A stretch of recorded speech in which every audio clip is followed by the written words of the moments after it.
Most of my work, it's all about the ecology, it's also about place. Not in the sense of only what's around it, but also I try and think about the location, the history of the place. Try and make sure that place is part of the story.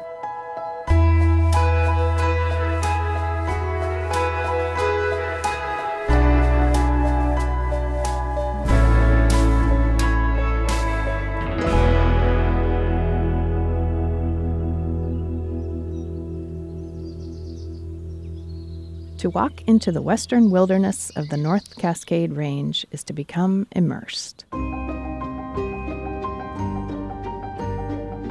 the lush lowland forest, the evergreen scent, the bright understory of ferns floating above a moss carpet. Here, mushrooms sprout up like tiny signposts, signaling a vast underground network known as the Wood Wide Web. Photographer Melinda Hurst Frye grew up exploring these woods and St. Edward State Park, a patch of deep green on Lake Washington in Kenmore. Hurst Frye's parents built a home abutting the park in the late 80s. She remembers traversing the trails and observing the seasonal shifts as a child. Now Hurst Frye lives in the same home with her own children and continues to seek out signals from the local ecosystem. The reason I work with mushrooms is more than it being about mushrooms, it's more about the cycle, and more about this visual evidence of the cycle. Okay. I think it's a shorthand for what is happening on the forest floor. The mycelium grows through the soil, and as it does that, it collects into this flower, and it releases its spores for more mycelium to root themselves and continue the process. You say you're not a mycologist, but you sound like a mycologist. Part of my work is taking the sciences and transitioning what is happening into something visual to tell the story. Fascinated by fungi, Hurst Frye uses flatbed scanners to capture mushrooms, mycelium, and spores. Low-tech but high-resolution, the scanners showcase both the beauty of her forest finds and their crucial role in regeneration. So scanners. Yeah. Kind of like fax machines, a little old-school technology. Yeah. How did you come to the scanner as your tool of choice? I started using them more when I was teaching photography to encourage my students to try alternative image making, just to see like what happens if you use a camera versus what happens if you use a scanner. The scanner has this sort of weird perspective and light that I'm really into. It feels very much like you're painting in the sense that you're composing on the glass. The spores release from the mushroom and then settle back onto the glass, and the camera doesn't give that to me. I really like that punk rock part of this, where this is not how you're supposed to use the technology, but as an artist you get to. Yeah. In her studio, Hurst Frye acts as part botanist, part still-life photographer, carefully composing forest floor bouquets that are already in the process of decomposition, telling stories of seasonal change. In the field, I'm usually holding the scanner in place, and so all there is to do is just look around and see what is crawling and who's making noise around you.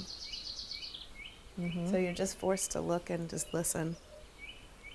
So when you're listening, what are you hearing?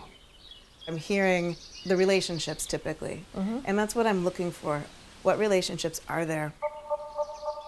In the spring, I met with Hurst Frye again to see how she uses the scanners in the wild. In this case, the Skykomish Ranger District, about an hour east of her home.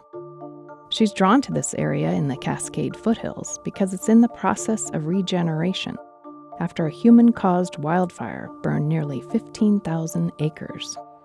I come back here not to focus on the trauma of the fire, but to look at how the forest is coming back. First, I need to decide what's the visual story and what are the markers of that. And then it's very much slow walking. I'm just cataloging what I'm seeing.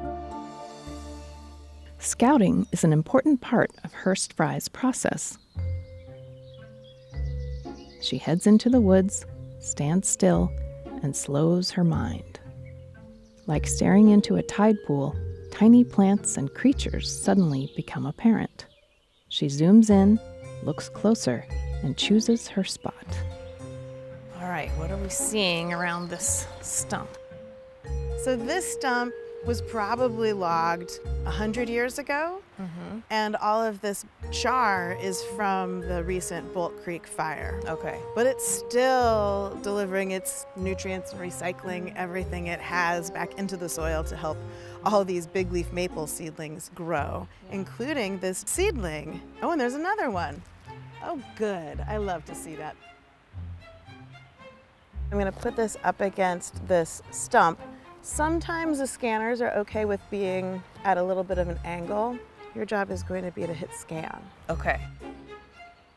It's such a simple thing of just holding it up, but sometimes for the time it takes to hold it, you can't let it move. That sounds very challenging. And so if it moves, then maybe start all over again. But I'll just try and keep it really still.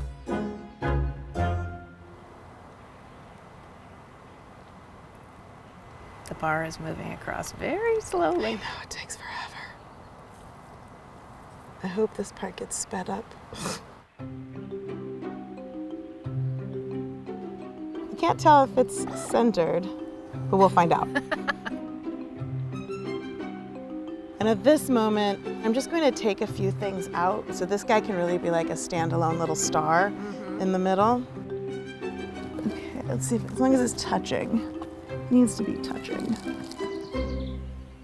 Hurst Frye's forest images are less curated than her studio work. Still artful, but more documentary. She says she enjoys the mental shift of this slow process, the patience, presence, and perseverance it requires. It is so special to be able to take these small little shapes and flowers and textures and colors and let the viewer be able to really come into them in a way that doesn't break down. Having these moments of being able to see them gives the viewer the chance to have a little bit of wonder and a little discovery, an avenue to stewardship as well. To come out here and think about like all of the systems that are happening. With her photographs, Hurst Frye highlights the power of tiny wonders rooted in the forest floor. Her work also reminds us of our own role in the natural cycle as observers, participants, and stewards.